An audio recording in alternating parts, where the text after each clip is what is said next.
నమస్తే, welcome to hit TV. నేను శ్వేత. ఈ రోజు మనతో పాటు ప్రముఖ హైకోర్టు అడ్వకేట్ ఉదయకాంత్ గారు ఉన్నారు. నమస్తే ఉదయకాంత్ గారు. నమస్కారం శ్వేత గారు. ఉదయకాంత్ గారు, ఎక్కడ చూసినా కానీ మీ టాపిక్స్ అనేవి అలా విజృంభిస్తూ ఉంటాయి. అందులో భాగంగా ఈరోజు మనం కొన్ని విషయాలు మాట్లాడుకుందాము. ఫస్ట్ పాయింట్ వచ్చేసి మీ ఫేవరెట్ టాపిక్ గురించి మాట్లాడదాం, హాస్పిటల్స్ గురించి. ఎప్పుడు చూసినా కానీ హాస్పిటల్స్ మీద దండయాత్ర చేస్తూ ఉంటారు, మీ ఉగ్ర రూపం చూపిస్తూ ఉంటారు. ఏంటి అసలు మీకు హాస్పిటల్స్కి మధ్య ఉన్న అవినాభావ సంబంధం ఏంటి? నాకు హాస్పిటల్కి ఉన్న సంబంధాలు కాదది. సమాజంలో జరుగుతున్న దోపిడీని యా ప్రజల్లోకి తీసుకెళ్ళాలి అని ఒక దృఢమైన సంకల్పంతో ముందుకు వెళ్లాల్సిన పరిస్థితులు ఏర్పడ్డాయి. దీని గల కారణాలు కిమ్స్ హాస్పిటల్లో జరిగిన ఒక బెటర్ ఎక్స్పీరియన్స్ ఏదైతే ఉన్నదో, మీరు ఇదివరకు మాట్లాడుతున్నట్టుగా అదే కారణం అమ్మా. ఆ తర్వాత గురించి చాలా ఫోన్ కాల్స్ రెగ్యులర్గా వస్తూ ఉన్నాయి. చనిపోయిన శవాలను కూడా వదిలిపెడతలేరు ఈరోజు కార్పొరేట్ హాస్పిటల్స్. అంటే ఏ పరిస్థితిలో మనం ఉన్నామనేది అర్థమవుతుంది. ఇక్కడ చాలా ఇష్యూస్లో నేను మిమ్మల్ని చూస్తూ ఉంటాను జనరల్గా, లైక్ అంటే హాస్పిటల్స్కి సంబంధించిన ఇష్యూస్. నిజంగానే మీరు కిమ్స్లో మీకు ఏదైతే ఇష్యూ జరిగిందో ఆ ఇష్యూ తర్వాత యాజ్ ఏ అడ్వకేట్గా కంటే కూడా ఒక సమాజంలో ఒక సమాజానికి ఒక మేలు చేసే వ్యక్తిలాగా మిమ్మల్ని అప్రోచ్ అయిన వాళ్ళు ఎంతోమంది.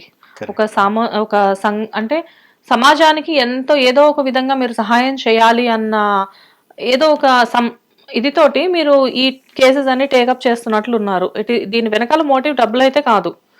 సో మీ దగ్గరికి ఎన్నో రకాల ప్రాబ్లమ్స్ తోటి, ఏదో ఒక ఇష్యూస్ తోటి పేషెంట్స్ గానో లేకపోతే పేషెంట్స్ అయ్యుండి వాళ్ళు లాస్ అయిన వాళ్ళు మీ దగ్గరికి రావడం జరుగుతూ ఉంది. అయితే ఇప్పుడు మీరు ఇందాక ఒక మాట అన్నారు, ఏంటంటే శవాల్ని కూడా వదిలిపెట్టట్లేదు అని చెప్పేసి. అది మనం ఫస్ట్ నుంచి చూస్తూనే ఉన్నాం కదా. ఒక 10 లక్షల రూపాయలకో 20 లక్షల రూపాయలకో ఆల్రెడీ సర్జరీకి అని చెప్పేసి మాట్లాడుకున్నారనుకోండి, సర్జరీ సగంలో చనిపోవడమో లేకపోతే హాస్పిటల్లో అడ్మిట్ అయిన తర్వాత కొంత ట్రీట్మెంట్ అయిన తర్వాత చనిపోవడమో జరిగితే ఆటోమేటిక్గా అమౌంట్ అంతా కట్టిన తర్వాతే బయటకు తీసుకెళ్ళమని చెప్తారు కదా. మీరన్న విషయానికి వస్తే ఒకవేళ అదే జరిగితే కనుక ఎవరైనా కూడా ఇటువంటి కంప్లైంట్స్ బయటికి రావు మేడం. కానీ వీళ్ళు చేస్తున్నది ఏంటంటే, వాళ్ళు ఫస్ట్ ఆఫ్ ఆల్ ఎవరు కూడా 10 లక్షలు 20 లక్షలు అయితే అని చెప్పేసి అడ్మిట్ చేసుకుంటలేరు. ఫస్ట్ పేషెంట్ రాగానే వాడి దగ్గర ఇన్సూరెన్స్ ఉందా లేదా అనేది వెరిఫై చేస్తూ ఉన్నారు. ఇన్సూరెన్స్ ఉన్నదంటే సరే ఒక లెక్క, లేదంటే మరో లెక్క. తర్వాత వన్స్ పేషెంట్ వచ్చిందంటే వాళ్ళ బాడీ లాంగ్వేజ్, వాళ్ళ బ్యాక్గ్రౌండ్, వాళ్ళ స్టేటస్, పొజిషన్ అంతా చూసుకొని ఫస్ట్ నువ్వు 2 లక్షలు కడతావా, 4 లక్షలు కడతావా, లేకపోతే 5 కడతావా, 10 కడతావా, దానికి తగిన బెడ్ ఏవైతున్నాయో వాళ్ళకి అనుకూలమైన రూమ్స్ ఇవ్వడము, బెడ్స్ ఇవ్వడము, ఆ బెడ్ షేరింగ్ బెడ్స్ ఇవ్వడమా లేకపోతే ఇండివిజువల్ రూమ్స్ ఇవ్వడమా. ప్రతి రూమ్కి ఒక టారిఫ్ ఉంటుందట. ఎట్లా నాకు అర్థం కాదు మేడం. రోగం ఒకటే అయినప్పుడు టారిఫ్లు ఎందుకు మారుతూ ఉంటాయి మేడం, నాకు అర్థం కాదు. ఒక హాస్పిటల్కి వెళ్తే ఇప్పుడు ఏం జరుగుతుందంటే, ఒక పేషెంట్ వెళ్ళేసి వాడు అడ్మిట్ అయిందంటే రోజుకు 1,00,000, 1,50,000, 2 లక్షల రూపాయలు బిల్ అవుతుంది. ఎందుకు అవుతుంది అర్థం ఎందుకు అవుతుంది మేడం?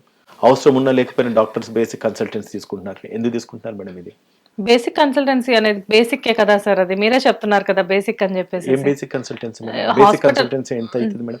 అపోలోకి వెళ్ళేసి మీరు టెస్ట్ చేసుకుంటే అర్ధ మ్యాక్స్ ఎంత అవుతుంది మేడం? 1,200, 1,500 అవుతుంది. కానీ ఒక పేషెంట్ అడ్మిట్ అయిన దగ్గర వాడిని ఎవ్రీడే డాక్టర్ వెళ్ళి కన్సల్ట్ చేయాలంటే 3 నుంచి 4,000 ఛార్జ్ చేస్తున్నారు. ఒక డాక్టర్ సరిపోతలేదు, ఆ డాక్టర్ తో పాటు ఇంకో డాక్టర్, ఇంకో డాక్టర్ తో పాటు ఇంకో డాక్టర్, అట్లా ఒక 4 వెళ్ళి కన్సల్టింగ్ చేస్తున్నారు. కాదని చెప్పి అడగండి, కింద కామెంట్స్ వస్తాయి, మీరు చూడండి. మీరు చిన్నప్పుడు ఎప్పుడైనా మీకు ఏదైనా హెల్త్ ఇష్యూ వస్తే గవర్నమెంట్ హాస్పిటల్కి వెళ్ళారా? ఎస్. వెళ్ళినప్పుడు మనకి ఏంటంటే చేయి నొప్పికైనా అదే డాక్టర్, తలనొప్పికైనా అదే డాక్టర్, ఫీవర్ కైనా అదే డాక్టర్, కడుపుల నొప్పికైనా అదే డాక్టర్. అప్పుడు రోగాలు తగ్గినాయి కదా మరి. అదే కదా, ఇప్పుడు మనకి ఏంటంటే ఒక్కొక్క నొప్పికి ఒక్కొక్క డాక్టర్ దగ్గరికి వెళ్ళమని చెప్తున్నారు కదా. ఏంటి డిఫరెన్స్ అప్పటికి ఇప్పటికి? అంటే స్పెషలిస్టులు పెరిగారా లేకపోతే? మీరు అన్న క్వశ్చన్ లోనే సమాధానం. అప్పుడు మీరు గవర్నమెంట్ హాస్పిటల్స్ పోయినారా? ఇప్పుడు గవర్నమెంట్ హాస్పిటల్స్ లేవు కదా, అంత మెరుగైన వైద్యం గవర్నమెంట్ హాస్పిటల్ ఇవ్వట్లేదు కదా. కాబట్టి ఏం చేయాలి? ప్రైవేట్ హాస్పిటల్ పోవాలి. ప్రైవేట్ హాస్పిటల్ పోతే ఏం కావాలి? ప్రతి ఒక్క డాక్టర్కి ఒక 4 ఇంకో డాక్టర్లు, అసిస్టెంట్ డాక్టర్లు, వీనికి జీతాలు ఇవ్వాలి, వానికి జీతాలు ఇవ్వాలి, జీతాలు ఇవ్వాలి. కావాలనుకుంటే కనుక హాస్పిటల్ నడవాలి, వీళ్ళ జీతాలు రావాలంటే పేషెంట్ దొరికినట్టు మనం దోసుకోవాలి. అవసరం ఉన్నా లేకపోయినా కూడా ట్రీట్మెంట్ నాకు అర్థం కాదు. ఎందుకు అంత చేయాల్సిన అవసరం ఉంది? ఎక్కడి నుంచి వస్తున్నాయి డబ్బులు? చెట్టు కాస్తలేవు కదా. మెడికల్ అన్నది, వాళ్ళకి మెడిసిన్ అనేది ఇస్ బేసిక్ నీడ్. అది ఆ బేసిక్ నీడ్ వాళ్ళని ఎన్కాష్ చేసుకుంటాం, వాళ్ళ యొక్క వీక్నెస్ ని వీళ్ళు క్యాచ్ చేసుకుంటున్నారు. నాకు తెలిసిన డాక్టర్స్ నేను చెప్తున్నాను మేడం, ఒక్కొక్క డాక్టర్ కి టార్గెట్ ఇచ్చి పనులు చేసుకుంటున్నారంట. వానికి ఆ రోజు వచ్చిందంటే 10 లక్షలు 20 లక్షలు ఖచ్చితంగా టార్గెట్ ఫుల్ఫిల్ చేయండి. ఆ డాక్టర్ ఇంటికి పోనీకి లేదు. ఈ సిచ్యువేషన్స్ లో హాస్పిటల్ ఉన్నాయి. ఈ రోజు అద్దాల మెడల్ లెక్క 5 స్టార్ హోటల్ లెక్క హాస్పిటల్ కడుతున్నారు, టేడికల్ కడుతున్నారు. ఒక్కొక్క డాక్టర్ కార్లు చూస్తే BMW, మెర్సిడీస్లు, రోల్స్ రాయిస్లు, ఎందుకు పోర్షే, ఇవన్నీ కార్లు ఎందుకు వస్తున్నాయి? ఎక్కడి నుంచి వస్తున్నాయి? ప్రతి ఒక్కటి అంటే వాడు అవసరం ఉన్నా లేకపోయినా వాని రక్త మాంసాలు అమ్ముకొని అయినా కూడా వాడు బిల్లులు కట్టాల్సిన పరిస్థితి ఏర్పడ్డది. ఆస్తులు అమ్ముకొని బిల్లులు కడుతున్నారు. ఒక టైంలో తలనొప్పి వచ్చిందని హాస్పిటల్కి వెళ్తే టాబ్లెట్స్ ఇచ్చేవాళ్ళు. అదర్వైజ్ ఏంటంటే ఏదైనా ఇంకా తగ్గకపోతే ఒకసారి సైట్ చెక్ చేయించుకోమని చెప్పేవాళ్ళు. ఇంకా తగ్గకపోతే ఏంటంటే అప్పుడు టెస్టులు చేయించేవాళ్ళు. ఇప్పుడేంటే తలనొప్పి అని హాస్పిటల్‌కి వెళ్తే ఎలాంటి పరిస్థితి ఏర్పడిందంటే, మీకు తల ఇలా వస్తుందంటే నొప్పి మేబీ ఇది అంత కరెక్ట్ కాదేమో, better you go for MRI అని చెప్పేసి చాలా నీట్‌గా చెప్తున్నారు డాక్టర్స్. సార్ దీనికి ఎంఆర్ఐ ఎందుకు అంటే, తెలీదు కదా! అసలు ఏం ప్రాబ్లమ్ ఉందో మనకు తెలియాలి. ఇప్పుడు అసలు చాలా ఇష్యూస్ వస్తున్నాయి. ఎంఆర్ఐ తీయించుకుంటే డౌట్ పోతుంది కదా! అని చెప్పేసి చాలా నీట్‌గా చెప్పేస్తున్నారు. నిజంగానే మన చిన్నప్పుడు ఈ ఎంఆర్ఐలు ఇవి లేవా? లేకపోతే ఉన్నా గాని అవసరం పడలేదా? మీకు ఒక విషయం చెప్తాను మేడం. ఇదే విషయము నేను వీడియో చూసిన. ఒక టెక్నికల్‌గా ఒక వ్యక్తి, ఒక కామన్ మ్యాన్, నేను ఒక కన్సల్టెన్సీ పెట్టినా, నాదొకటి ఇది ఉంది, sorry I mean to say, ఇది క్లినిక్ ఒకటి ఉంది, ఇది టెస్ట్ డయాగ్నోస్టిక్ సెంటర్ ఒకటి ఉన్నది. డాక్టర్లకు ఫోన్ చేస్తా ఉన్నారు. డాక్టర్లకు ఫోన్ చేసి, డాక్టర్ గారు నేను ఒక కొత్త డయాగ్నోస్టిక్ సెంటర్ పెట్టినా, నేను నా దగ్గరికి నేను టెస్ట్లు మీరు రాయండి, మీకు ఎంత పర్సెంటేజ్ మీరు మాకు ఇస్తారంటే 20%, 13%, 30%, 15% అని నెగోషియేట్ చేస్తున్నాడు. అంటే ఒక డాక్టర్ దగ్గరికి వెళ్తే మన టెస్ట్ల మీద వీళ్ళకి పర్సెంటేజ్ ఆఫ్ అమౌంట్ కమిషన్ పోతున్నప్పుడు ఎందుకు రారు ఎంఆర్? ఎందుకు చేసి సిటీ స్కాన్? అంటే వీళ్ళు బ్రోకరేజ్ చేసుకుంటా, వీళ్ళు బ్రోకర్లు బతకడానికి అని చెప్పి వీళ్ళ కమిషన్ రావాలని చెప్పేసి పేషెంట్ నిర్దాక్షిణంగా అనవసరమైన టెస్టులు రాస్తున్నారు కదా. వాడికి ఏ రోగంతోనైతే పోతున్నాడో ఆ రోగం పక్కకు పెట్టి దాన్ని మర్చిపోయి కొత్త రోగాలు క్రియేట్ చేస్తున్నారు.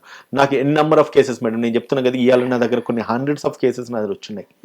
మాట్లాడుకొస్తా ఉంటే వానికి అసలు పోయిన పర్పస్ వేరు, మనిషిని చంపేసి శవాలని తీసి బయటికి పంపిస్తున్నారు. ఈ ఇన్సిడెంట్ కూడా నేను మీ దృష్టికి తీసుకొని వస్తాను. రీసెంట్ టైంలో ఒక అబ్బాయి అప్పుడే పాపం పెళ్లి చేసుకున్నాడు, newly married person, back pain వస్తుందని చెప్పేసి హాస్పిటల్కి తీసుకొని వెళ్ళడం. ఆ ఇన్సిడెంట్ గురించి ఒకసారి మీరు మాట్లాడండి. ఎస్ మేడం, అది అంటే నేను కూడా ఈ బడంగపేటలో ఒక ఇష్యూ చూస్తున్నాను మేడం. అంటే దాంట్లో సుమన్ టీవీ నిరుపమ గారు కూడా వాళ్ళు చేసిండ్రు. వీళ్ళంతా కూడా చాలా మంది అంటే నేను ఫస్ట్ టైం ఇంత ధైర్యం చేసేసి వీళ్ళు మేజర్ ఛానల్స్ ఒక ఇష్యూని ఎలివేట్ చేసిండ్రు. సుమన్ టీవీ వాళ్ళు చేసినారు, బిగ్ టీవీ వాళ్ళు చేసినారు, దాని తర్వాత మళ్ళీ ఆల్మోస్ట్ నాకు తెలిసి మేజర్ టీవీ ఛానల్స్ అన్ని కూడా చేసిండ్రు. ఏం లేదు మేడం, ఆ అబ్బాయికి నైట్ పెళ్లి అయింది, తెల్లారి 4 o'clock 5 o'clock దగ్గర బాత్రూంలో డాన్స్ చేసిండు, బ్యాక్ పెయిన్ అని చెప్పిపోతే 2 రోజులలో శవాన్ని తీసుకొచ్చేసి వాళ్ళ చేతిలో చెప్పినంట. అంటే జస్ట్ వాళ్ళ తండ్రి మాట్లాడుతుంటే ఏడుస్తూ ఉంటే ఆయన తండ్రి యొక్క ఆవేదన మనం విన్నాం మేడం. అందులో what he's saying very clearly, మా అబ్బాయి మంచిగా ఉన్నాడు, 90 లక్షలు కట్టమనంటే 90 లక్షలు ఏమైతే మేడం, మనుషులను పుట్టి అని కూడా అంత కావు కదా, మంచి ప్రాణాలు కాపాడుకొని 90 లక్షలు కట్టమనేసి అపోలో హాస్పిటల్ వాళ్ళు ఎవరో మాట్లాడింది అని చెప్పేసి అని చెప్పుకొస్తా ఉన్నాడు. 90 lakhs అంటే ఏంటి మేడం, అది ఓవర్ నైట్. హార్ట్ అటాక్ కూడా కాదు, నడుము నొప్పికి అని చెప్పి వెళ్ళినాడు మేడం. తను బాగున్నాయని ఆయనకి అనెస్థీషియా చేసేసి ఆయనని తీసుకెళ్లేసి స్టంట్లు వేయాలని చెప్పేసి అనేసి ఆయన అడ్మిట్ చేసిందంట. What is happening? ఎందుకు జరుగుతుంది ఇది? ఒక పేషెంట్ వెళ్తే వాళ్ళని పేషెంట్ లెక్క చూడట్లేదు మేడం. ఒక మనీ ప్రింటింగ్ మెషినరీ ఒకటి వచ్చింది, దీని నుంచి ఎంత వీలైతే అంత లాగేసుకుందాం అని చెప్పి చూస్తా ఉన్నాయి ఇవాళ హాస్పిటల్లో. ఈ సమాజంలో ఇంత దయనీయ స్థితిలో ఉన్నాయి. ప్రభుత్వాలు ఏం చేస్తున్నట్టు అసలు పని చేస్తున్నాడు. వాడు డైరెక్టర్ ఆఫ్ మెడికల్ అని తోడు దున్నపోతోడు ఉన్నాడు ఇక్కడ, రవీంద్ర నాయక్ అని చెప్పి. వానికి నేను ఒక రిప్రజెంటేషన్ ఇచ్చిన నా కేసుకు సంబంధించి. ఇంతవరకు దానికి సమాధానం లేదు. బర్రెలు కాస్తున్నారు యూజ్లెస్ ఫెలో. ఒక్క మాట అడుగుతున్నాను నేను ఆల్మోస్ట్ 2.5-3-4 months అయింది మేడం వానికి రిప్రజెంటేషన్ ఇచ్చి. యూజ్లెస్ ఫెలో నువ్వు ఎంక్వైరీ చేసేసి దాని మీద రిపోర్ట్ రాయంటే మేము director of district medical and health ఆఫీసర్కి రాసిన మేము వెయిట్ చేస్తున్నాం. ఎన్ని రోజులు వెయిట్ చేస్తారు? ఎన్ని రోజులు వెయిట్ చేస్తారు మీరు? నేను ఒక అడ్వకేట్ గా రిప్రజెంటేషన్ ఇచ్చిన దాని మీదనే గత్యంతరం లేదంటే మీతో కామన్ మ్యాన్ పరిస్థితి ఏంటిది? నీకు director of medical and health అంటే ఇది స్టేట్ హెడ్ ఆయనే. నీకు రిప్రజెంటేషన్ ఇచ్చిన తర్వాత దానికి కూడా కనీసం సిగ్గులేదు. ఈయన కొడుకులు అమ్ముడు బయటోళ్ళు అంత మేడం. వీళ్ళంతా కూడా లంచాలకు డబ్బులకు కుక్కలు వేసే బిస్కెట్లు, హాస్పిటల్ వీళ్ళకు కుక్కలకు వేసినట్టుగా బిస్కెట్లు వేస్తున్నట్టు బిస్కెట్లు దీని బతికెట్లు వీళ్ళంతా. ఈ రోజు ఒక్కొక్క చరిత్రలు చూస్తుంటే 100 కోట్లు 1000 కోట్లు ఆస్తులు ఉన్నాయంటే ఏడుకెళ్ళి వస్తున్నాయి వీళ్ళకి. నిజంగా కరెక్ట్ గా ఇంకా పోలీసు, ఏసీబీ లేదంటే కనుక యంత్రాంగాలు, ఇన్కమ్ ట్యాక్స్ లేకపోతే ఐటీ, ఈడీ ఇన్కమ్ కరెక్ట్ పనిచేస్తే వీళ్ళ తాటలు తీసేసి బయట పెట్టచ్చు. మొత్తం అంతా అమ్ముడు పోయేటోళ్ళంతా ఈ రోజు ఈ వ్యవస్థను భ్రష్టు పట్టిస్తారు. సార్ మీరు చెప్పేది ఎలా ఉందంటే ప్రతి హాస్పిటల్స్ కూడా అవినీతితోనే బతుకుతున్నాయి అన్న విధంగా చెప్తున్నారు. కాదని చెప్పేసి ఏ హాస్పిటల్ చెప్పండి, మీరు ఛాలెంజ్ చేయండి, ఓపెన్ డిబేట్కి వస్తే నేను ఛాలెంజ్ చేయండి, ఓపెన్ డిబేట్కి వస్తే నేను రేపు ఛాలెంజ్ చేయండి, మనం పోదాం ప్రతి హాస్పిటల్ చూద్దాం. నేను చెప్తాను మేడం, మీకు ఛాలెంజ్ చేస్తా, 100 మంది పేషెంట్తో మీరు ఎంక్వైరీ చేయండి, కనీసం మీరు 99% డిస్సాటిస్ఫాక్షన్ తోనే ఉంటారు. ఇప్పుడు ట్రస్టెడ్ హాస్పిటల్స్ కూడా కొన్ని ఉన్నాయి కదా, ఏమున్నాయి చెప్పండి, 4 పేర్లు చెప్పండి. సరే ఇప్పుడు అపోలో గురించే తీసుకుందాం. అపోలో అనేది అపోలో కదండి, ఇందాక మాట్లాడుకున్నా అపోలో గురించే మాట్లాడుతున్నారు. ఎగ్జాక్ట్లీ మీరు అపోలో గురించే మాట్లాడారు. అపోలో హాస్పిటల్ గవర్నమెంట్ అలొకేట్ చేసినప్పుడు వాళ్ళకి 15% ఫ్రీ ట్రీట్మెంట్ ఇస్తున్నారు. అడగండి, ఎంక్వైరీ చేయండి. గవర్నమెంట్ కు ఉన్న కాంట్రాక్ట్, అపోలో హాస్పిటల్ కు ఉన్న కాంట్రాక్ట్, గవర్నమెంట్ కు ఉన్న contract they has to mandate ఇవ్వాలి. ఎందుకంటే ప్రభుత్వాలు భూములు ఇచ్చినాయి కాబట్టి, ప్రజల డబ్బుల నుంచి భూములు తీసుకున్నారు కాబట్టి, మీరు ప్రజల డబ్బుల నుంచి మీరు ఖచ్చితంగా వాళ్ళకి బెనిఫిట్ కింద మీరు every hospital should fetch up 15% మీరు కట్టాలని చెప్పి ఓ జీవోనే ఉన్నది. దాన్ని సప్లై చేస్తున్నారు. ఎంతమందికి ఫ్రీగా మెడిసిన్ దొరుకుతుంది అడగండి. Go and speak to Apollo hospital. ఇంకా చెప్పండి, పేర్లు చెప్పండి, ఏ హాస్పిటల్ పేరు మీరు మాట్లాడతారు. హాస్పిటల్స్ నేమ్స్ అయితే నేను చెప్పలేను. కాకపోతే ఏంటంటే కొన్ని హాస్పిటల్స్ ఏంటంటే కంప్లీట్‌గా ఒక సేవా స్ఫూర్తితో కూడా వెళ్తున్న హాస్పిటల్స్ కొన్ని ఉన్నాయి కదా సార్. లేవు మేడం, ఏ హాస్పిటల్స్ లేవు. నేను అంటే రిటైల్ బయట చేస్తున్నా కదా, ట్రస్ట్ హాస్పిటల్స్ అని చెప్పి పెట్టుకొని లోపల కమర్షియల్ గానే ఉంటున్నారు అని చెప్తున్నారు. Very very very minimum. నేను చెప్తున్నా ఈ హాస్పిటల్స్ లో అంతా నలిగిపోయిన వాళ్ళు మొత్తం దివాలా తీసేసి ఇంకా వాళ్ళకి ఇంకో గత్యంతరం లేక పోయేసి ఇంకో హాస్పిటల్ చూసుకుంటున్నారు. అటువంటి టైంలో ఏదో చిన్న హాస్పిటల్ పోతే వాడు చిన్న హాస్పిటల్కి వెళ్తే బయటకు వస్తారు మేడం. నేను చెప్తున్నాను, ఒకవేళ పెద్ద హాస్పిటల్ పోతే వాడు చచ్చిపోయి శవం అయిపోవాలి, అంత మించి ఇంకోటి లేదు. లేదంటే కనుక నీ ఆస్తులు మొత్తం డ్రైన్ అయిపోవాలి అక్కడే, అది తప్ప ఇంకోటి లేదు.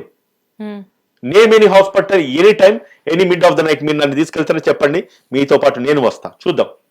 అలా అని కాదు సార్. అంటే ఇప్పుడు మీకు ఒక బ్యాడ్ ఎక్స్పీరియన్స్ ఒక హాస్పిటల్లో జరిగింది, కానీ మీకు జరిగిందని చెప్పేసి అదే హాస్పిటల్ని మనం పాయింట్అవుట్ చేయడం ప్రతిసారి కూడా కరెక్ట్ కాదేమో. నాకు ఒక బ్యాడ్ ఎక్స్పీరియన్స్ తో పాటు ఎంతమందికి అయితే బ్యాడ్ ఎక్స్పీరియన్స్ జరిగినన్ని కూడా అందరూ బయటకు వస్తున్నారు కదా ఇవాళ. ఎప్పుడైతే మీకు ఇలాంటి ఛానల్స్ ఇంటర్వ్యూ చేసిన ఫోన్ నెంబర్ డిస్ప్లే చేసిన తర్వాత ఈ రోజు కూడా నాకు మెసేజ్లు వస్తున్నాయి. ఈ రోజు కూడా నాకు మెసేజ్లు వస్తున్నాయి. నేను చెప్తున్నాను, అడ్వకేట్స్ పెడుతున్నారు మేడం, డాక్టర్స్ కూడా పెడుతున్నారు మేడం, మంచి మంచి పొజిషన్లు ఉన్న వాళ్ళు సాఫ్ట్వేర్ ఇంజనీర్స్ అందరూ కూడా పెడుతున్నారు. ఓ తండ్రిని తీసుకుపోయేసి వాడిని మంచిగా నడుచుకుంటూ పోయిన వ్యక్తిని వాడి మొత్తం కిడ్నీలు అంతా డయాలసిస్ చేసే పరిస్థితి తీసుకొచ్చినారు. ఇన్ఎఫిషియెంట్ డాక్టర్స్ ప్రాబ్లం లేని టైంలో కూడా ప్రాబ్లం ఉందని చెప్పేసి క్రియేట్ చేసి మరీ ట్రీట్మెంట్ చేయడం అనేది అది ఎంతవరకు కరెక్ట్? ఇదేదో టాగూర్ సినిమా చూసినట్లే ఉంది కదా. 100% టాగూర్ సినిమా మేడం. ఒక మాట అడుగుతా, ఇప్పుడు ఇంత పెద్ద హాస్పిటల్స్ కు వాళ్ళకు కిరాయిలు ఎట్లా వెళ్ళాలి, వాళ్ళు పెట్టిన పెట్టుబడి ఎట్లా, బ్యాంక్ లోన్లు ఎట్లా కట్టాలి, ఈ ఏసీ బిల్లులు ఎక్కడి నుంచి రావాలి, వీళ్ళు తిరుగుతున్న ఈ లగ్జరీ కార్లకు ఒక పెట్రోల్ లోడ్ కొట్టాలి, డబుల్ లోడ్ పెట్టాలి, వాళ్ళ పిల్లల్ని చదివేనికి అబ్రాడ్ లో చదివేనికి డబ్బులు ఎటుకెళ్ళి కావాలి చెప్పండి. ఒక హాస్పిటల్ అంత పెద్ద హాస్పిటల్ నడుస్తుంది, వాటికి ఎక్కడి నుంచి డబ్బులు వస్తున్నాయి చెప్పండి? ఎక్కడి నుంచి మేడం? అంత సిన్సియర్ గా పోయేసిన ఆరోగ్యం బాగుండాలని చెప్పేసి పోయి పేషెంట్ కడతారమ్మా? పోయి కడితే వీళ్ళకి సరిపోతాయమ్మా? వీళ్ళ కడుపులు అంత ఈజీగా నిండాయి కదా. మదం బట్టి బల్స్ కొట్టుకుంటున్నాయి ఈ రోజు హాస్పిటల్లో, మీకు అర్థమైతే లేదు.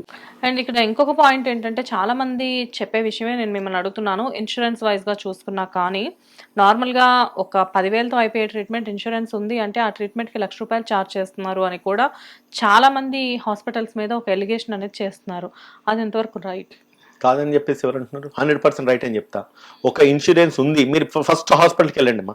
వెళ్ళిన తర్వాత మీరు వీలైతే సీసీ కెమెరాస్ లేకపోతే ఈ సీసీ మన ఇవి ఉంటాయి కదా, హిడెన్ కెమెరాస్ ఉంటాయి కదా, పెట్టుకొని వెళ్ళండి. ఫస్ట్ అడిగి వచ్చి నీకు ఇన్సూరెన్స్ ఉందా? ఉంది అంటే మొత్తం సెట్టింగ్సే మారిపోతాయి. ఇన్సూరెన్స్ లేదు, నీకు డబ్బులు ఉన్నాయా, సెట్టింగ్స్ మారిపోతాయి, లెక్కలు మారిపోతాయి. నీకు ఇన్సూరెన్స్ లేదు, డబ్బులు లేవంటే నువ్వు చచ్చిపోయి శవమైన కూడా నేను పట్టుకోడాడు. నీకు ఇన్సూరెన్స్ ఉందంటే కనుక నీకున్న రెడ్ కార్పెట్, నీకున్న హానర్ వేరు ఉంటుంది. డబ్బులే ఉన్నాయి, నీకు బాగా కనబడుతుంది, ఫైనాన్షియల్ బ్యాక్గ్రౌండ్ స్ట్రాంగ్ ఉన్నదంటే నీకు ఇచ్చే రెస్పాన్సే వేరు ఉంటుంది. అవసరం ఉన్నా లేకపోయినా వాడిని ఖచ్చితంగా తీసుకుపోయి ఐసీయూలో పెట్టేస్తున్నారు. అంటే ప్రాణాలతో చెల్లగటం ఆడమా? అడిగేటోడు లేకనా? ఏమవుతున్నాయి మేడం, ఏమవుతున్నాయి డబ్బులన్నీ ఏమవుతున్నాయి? ఈ పేషెంట్ ఎట్లా మంచిగా నేను ఒకటి చెప్తున్నాను, నిజంగానే ఉన్నోడే నన్ను పెట్టేటోడు పెట్టనివ్వండి. లేనోళ్ళు కూడా పైసలు పెడతా ఉన్నారు, లేనోళ్ళు పైసలు పెట్టిస్తా ఉన్నారు. వాళ్ళని అవసరమైతే వాళ్ళ బంగారాలు అవి కుదబెట్టి తాకట్టు పెట్టేసి వచ్చేసి పెట్టుకుంటున్నారు మేడం. ఇటువంటి సమాజంలో మనం ఉన్నాం. నాకు నేనేం మాట్లాడడం వేగంగా మాట్లాడట్లేదు, ప్రతిదీ నా రికార్డ్ ఉంది కాబట్టి నేను చెప్తున్నాను ఇది. సార్ రీసెంట్ గా ఒక జియో పాస్ అయిందని విన్నాము. అంటే హాస్పిటల్స్ లో ట్రీట్మెంట్ చేస్తూ ఉండగా పర్సన్ కి ఏదైనా అయితే రిమైనింగ్ అమౌంట్ పే చేయాల్సిన అవసరం లేదు అని చెప్పేసి, అది నిజమేనా మేడం? అది జియో కాదు, అది అస్సాం ప్రభుత్వం ఒక పాలసీ ఫ్రేమ్ చేస్తున్నారు. ఓకే, అట్లా ఆ రకంగా డబ్బులు వసూలు చేయడానికి వీల్లేదు. ఒకవేళ పేషెంట్ అయితే కనుక ఆర్టికల్ 21 వైలేట్ అవుతుంది కాబట్టి ఆయనకు ప్రాపర్ మెడిసిన్ ఇవ్వాల్సింది. Right of Liberty, right of life and right of proper medication వాళ్ళు ఖచ్చితంగా అందాల్సిన అవసరం ఉంది. రాజ్యాంగం చెప్తుంది. ఆయన చనిపోయిన శవాన్ని గౌరవించాల్సిన బాధ్యత ఈ రోజు దేశం మీద ఉంది, పౌరుల మీద ఉంది. నువ్వు ఖచ్చితంగా నువ్వు డబ్బులు ఇస్తేనే నేను వదిలిపెడతా అంటే దాని క్రిమినల్ ఎక్స్ట్రాక్షన్ అంటారు. ఇల్లీగల్ డిటెన్షన్ కదా బాడీని. ఆయన చనిపోయిన బాడీని నువ్వు రిలీజ్ చేయాలంటే నీకు ఖచ్చితంగా డబ్బులు కడితే రిలీజ్ చేస్తారంటే ఇది ఎక్కడ న్యాయమమ్మా?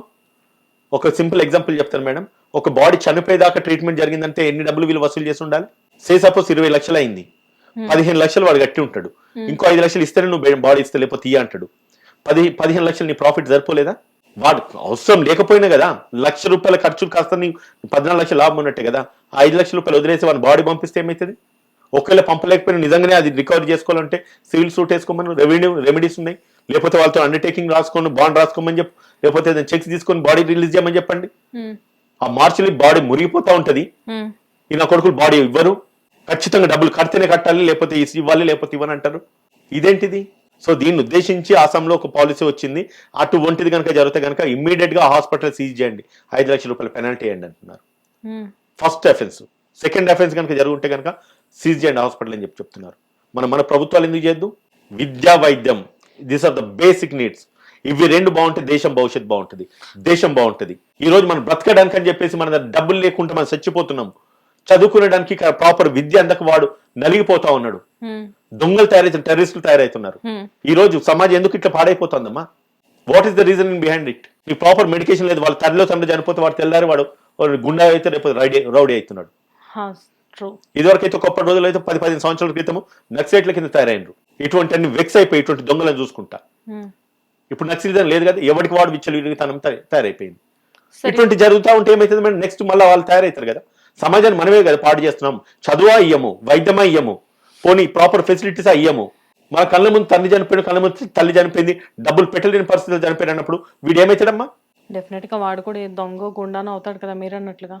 Then who is going to protect the state? Sir ఇప్పుడు ఇలాంటి వాళ్ళకి లైక్ అంటే హాస్పిటల్స్లో ఇందాక మనం ఒక టాపిక్ మాట్లాడుకున్నాం, అతనికి బ్యాక్ పెయిన్ అని చెప్పేసి వెళ్తే స్టంట్ వేయాలి 90 లక్షలు అడిగారు అని చెప్పేసి. సో ఇది ఆల్రెడీ బయటకు పబ్లిక్లో తెలుస్తుంది ఈ విషయం ఏంటి అనేది. సో ఇప్పుడు వాళ్ళ మీద ఏమైనా కేసెస్ ఫైల్ అవడం లాంటివి జరుగుతాయా? అసలు ఏ యాక్ట్ కింద వాళ్ళ మీద కేసెస్ ఫైల్ అవుతాయి? ఖచ్చితంగా వాళ్ళ మీద కేసెస్ వేస్తారమ్మా. 100% ఆ బాడీ చనిపోయి చూడండి, మెడికల్ నెగ్లిజెన్స్ అది 100%. ఒకటి ఎఫిషియెంట్ డాక్టర్స్ లేకపోవడం కూడా వన్ ఆఫ్ ద రీజన్. అసలు ఆయనకి ఏం పోయింది? నిజంగా నువ్వు డబ్బు కోసమే చేసినావా, లేదంటే గనక నీకు చేతగాక ప్రాపర్ మెడికేషన్ ఇవ్వలేని పరిస్థితులు చేసినావా? చేతగాదు ప్రాపర్ మెడికేషన్ ఇవ్వలేదు నీ డాక్టర్ అంటే అంత పెద్ద హాస్పిటల్స్ వాళ్ళు ఎంప్లాయ్మెంట్ తీసుకోరు. డబ్బుల కోసం చేసినట్టే ఖచ్చితంగా 90 lakhs దేనికి అవుతుందమ్మా నాకు చెప్పండి? అదే కదా 90 lakhs అనేది దేనికైతే చెప్పండి. ఆ తండ్రి ఏడ్చుకుంటూ మాట్లాడుతా ఉన్నాడు ఇవాళ. నువ్వు 90 లక్షలు కట్టాలంటే నేను ఎక్కడికి వెళ్ళి తెస్తా మిడ్ ఆఫ్ ద నైట్? మా అంటే ఇంట్లో 5 లక్షలు 10 లక్షలు ఉంటాయి, లేదా ఎవరికైనా ఫోన్ చేస్తే మా అంటే 2 లక్షలు 3 లక్షలు ఇస్తారు కావచ్చు. అయినప్పుడు కూడా వీఆర్ రెడీ టు పే. కానీ నా కొడుకుని ప్రాణం తీసేసినారు కదా పెళ్ళైన 2 రోజులకే. అసలు అంత హెల్త్ అంత ఎందుకు డిటారియేట్ అవుతుంది? కేవలం నేను ఒకటి చెప్పాలి మేడం, కేవలం ఏదైతే సీరియస్ గా మనం ఎగ్జాగరేట్ చేస్తామో ఆ ఎగ్జాగరేట్ చేస్తున్నాం కాబట్టి మనకు సినిమా చూపిస్తున్నారు, సినిమా చూపించేసి డబ్బులు వసూలు చేస్తున్నారు ఈ రోజు. కానీ దీని తర్వాత వచ్చే కఠినమైన పరిస్థితుల గురించి కఠినమైన పరిస్థితులు ఎక్కడ వస్తున్నాయి? ఏ హాస్పిటల్ అట్లా సీజ్ చేస్తున్నారు చెప్పండి? ఏ డాక్టర్ చేసినప్పుడు ఏదో ఒక రోజు దొరకకుండా అయితే ఉండరు కదా. అవునండి. ఇప్పుడు నేను మీకు ఇదివరకు మీరు అన్నారు కదా, ఏం చేసినారంటే మోర్ పర్టికులర్ నా కేసులో నేను చెప్తున్నాను కదా, ప్రతిదీ pin to pin, point to point నేను బయట తీసిన కిమ్స్ హాస్పిటల్ వాడిది. దొంగతనం చేస్తే ఏదో ఒక రోజు దొరికింది కదా ఇవాళ. ఈ రోజు కాకపోతే రేపు ఖచ్చితంగా వారు శిక్ష అనుభవించాల్సిందే ఏదో రకంగా. అదైతే నిజం. దట్ ఈస్ ఫర్ షూర్ ఖచ్చితంగా జరుగుతుంది. అది జరగకుండా ఎందుకుంటది? But for everything there is right time వచ్చినప్పుడు ఏది ఆగదు కదా. ఎన్ని రోజులు దాస్తారు? 2 రోజులు ఈ అగాయిత్యాలు నడుస్తాయి. ఎన్ని రోజులు ఏదో ఒకరు తిరగబడేసి ఎవడో డాక్టర్నో లేకపోతే ఇంకోనొకరు చంపిపడేస్తారు ఇటువంటి చేస్తే. సో యాజ్ ఏ అడ్వకేట్ గా మీరు చెప్పండి, జనరల్ గా ఇలాంటి వాళ్ళకి ఏ విధమైన శిక్షలు పడితే బెటర్ అని చెప్పేసి మళ్ళీ ఇలాంటివి రిపీట్ అవ్వకుండా ఉంటాయని చెప్పేసి మీరు అనుకుంటున్నారు? ఒకసారి చెప్పండి. సి మేడం, ఒకటి ఏంటంటే ఇప్పుడున్న వ్యవస్థలో మెడికల్ కౌన్సిల్స్ ప్రాపర్ గా ఫంక్షన్ అయితలేమన్న విషయాన్ని కులంకృతంగా నేను చెప్తా. They are the puppets. ఈడు డాక్టర్, వాడు డాక్టర్, ఈడో దొంగ, ఆడు పెద్ద దొంగ. ఈడొక తప్పు చేసినాడని చెప్పి అందరు తీసుకొని సెటిల్మెంట్ మాట్లాడుకునే వ్యవస్థలో మనం బతుకుతున్నాం. వాడు తప్పు చేసినాడు, హాస్పిటల్లో లేకపోతే మెడికల్ నెగ్లిజెన్స్ ఉన్నది, మరి వాడిని శిక్ష ఇద్దామంటే శిక్ష ఇవ్వరు వీళ్ళు. ఎందుకంటే వీడు డాక్టర్, వాడు డాక్టర్ కదా. దెన్ హౌ ఎక్కడ న్యాయం అందుతుంది చెప్పండి? ఏదున్నా కూడా జస్టిస్ అనేది మనం తెచ్చుకోవాలి, మనం చేసుకోవాల్సిందే. ఎవరు వస్తారు ఏదో చేస్తున్నంటే ఇప్పుడున్న సమాజంలో పరిస్థితుల్లో పాసిబుల్ కాదు. సార్ ఇక్కడ మీరు కూడా ఒక మాట చెప్పండి. జనరల్ గా ఏంటంటే వీళ్ళు డాక్టర్సే, వాళ్ళు డాక్టర్సే, డాక్టర్స్ కి మధ్యలో కోఆర్డినేషన్ బానే ఉంది. కానీ ఇక్కడ ఏమవుతుందంటే వీళ్ళు ఒకటవడం వల్ల ఇక్కడ పేషెంట్స్ చనిపోతున్నారు కదా. నేను ఒకటి చెప్పనా మేడం, ఇది clear cut day light brutal murder అంటాను నేను. హాస్పిటల్స్ లో జరిగేది day light clear cut brutal unethical murder. ఇది వాడిని ఇంకోటి మర్డర్ చేసిండని తెలుస్తుంది. ఓ టెర్రరిస్ట్ అయితే మర్డర్ చేసి వాడు చంపిండని తెలుస్తుంది. ఇది తీసుకుపోయి మంచి ప్రాణాన్ని తీసుకుపోయేసి డబ్బులు వచ్చేంత వరకు వాడిని రక్త మాంసాలన్నీ కూడా ఒళ్ళు గుళ్ళు చేసేసి వాడు చనిపోయేంత వరకు కూడా చూస్తున్నారు. చనిపోయిన తర్వాత డబ్బులు పూర్తిగా వసూలు చేసుకుని వదిలిపెడతా ఉన్నారు. మరి దీన్ని మర్డర్ అనకపోతే ఏమనాలమ్మా? ఓకే, మన దగ్గరికి ఎప్పుడు వస్తుంది సార్ మరి ఈ చట్టం? పేషెంట్ కి అస్సాంలో వచ్చిన అదే థింగ్ ఇక్కడ ఎప్పుడు వర్తిస్తుంది? నేను ఇదే ఇష్యూని సీఎం గారి దృష్టికి నేను తీసుకెళ్ళడం జరిగింది. నేను సీఎం గారికి అఫీషియల్గా నేను లెటర్ రాయడం జరిగింది. దాని మీద ఒకవేళ కమిటీ వేసేసి కనుక ఈ అస్సాంలో ఏదైతే యాక్ట్ వచ్చిందో తెలంగాణలో కూడా రావాలి. నేనేమంటున్నా, చనిపోయిన బాడీ నుంచి మీరు డబ్బులు అడగొద్దు అంటున్నా నేను. అట్లీస్ట్ వాడు చనిపోతే డబ్బులు రావన్న భయానికన్నా ఈ ప్రాణాలు కాపాడతారు వీళ్ళు. అట్లీస్ట్ అట్ దట్ జంక్షన్ అన్న వీళ్ళని కాపాడుకుంటారు. వాడు చచ్చిపోయిన డబ్బులు వస్తున్నాయి, బతికిన డబ్బులు వస్తున్నాయి, బతుకున్న రోజులు డబ్బులు వస్తున్నాయి, ఎందుకు వదిలేస్తారమ్మా? What I'm saying, going to hospital is not getting just a medication. Patient వస్తున్నాడు, వానికి మంది ఇచ్చేసి వైద్యం ఇచ్చి బాగు చేయాలనేది కానే కాదు. వాడు వస్తున్నాడంటే it's money making institution, machinery.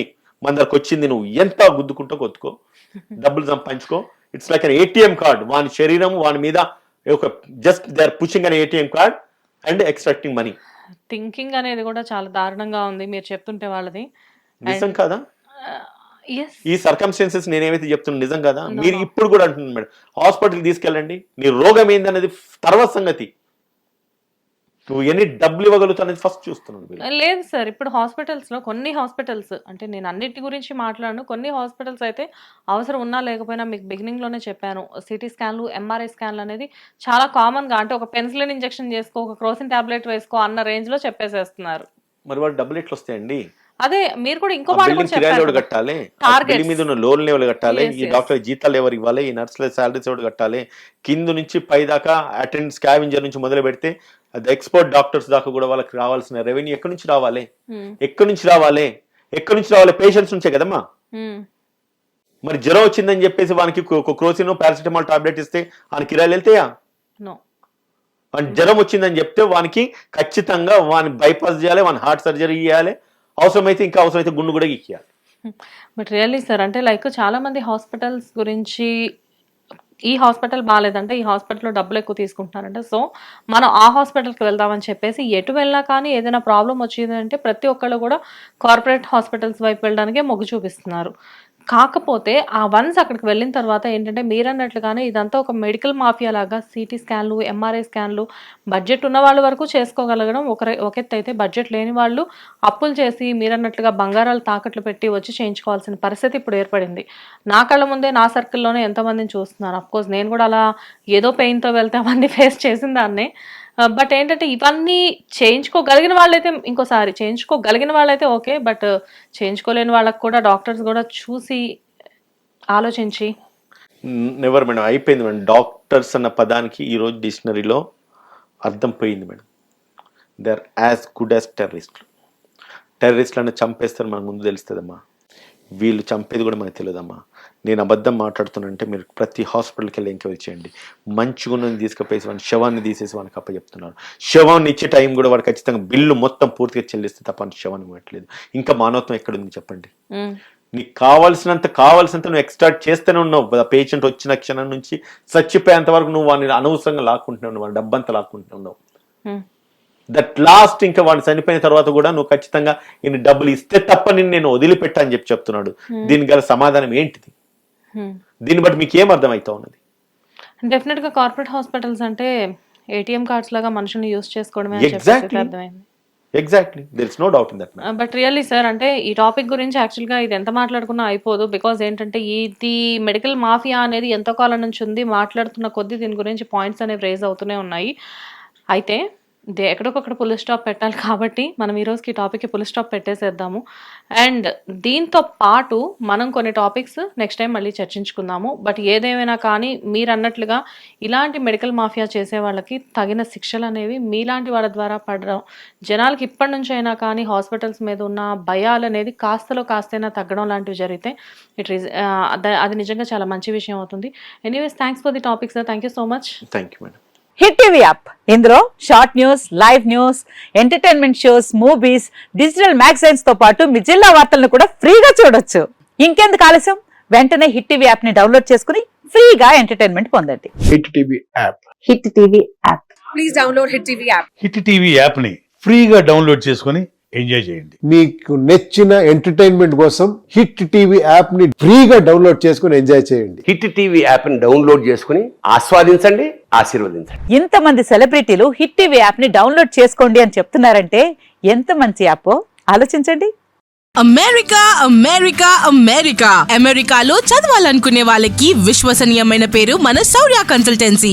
UK లో 1 year masters. UK లో 1 year masters. 2 years work permit up to 5 years visa. Contact Saurya Consultancy. Contact 89851 89851.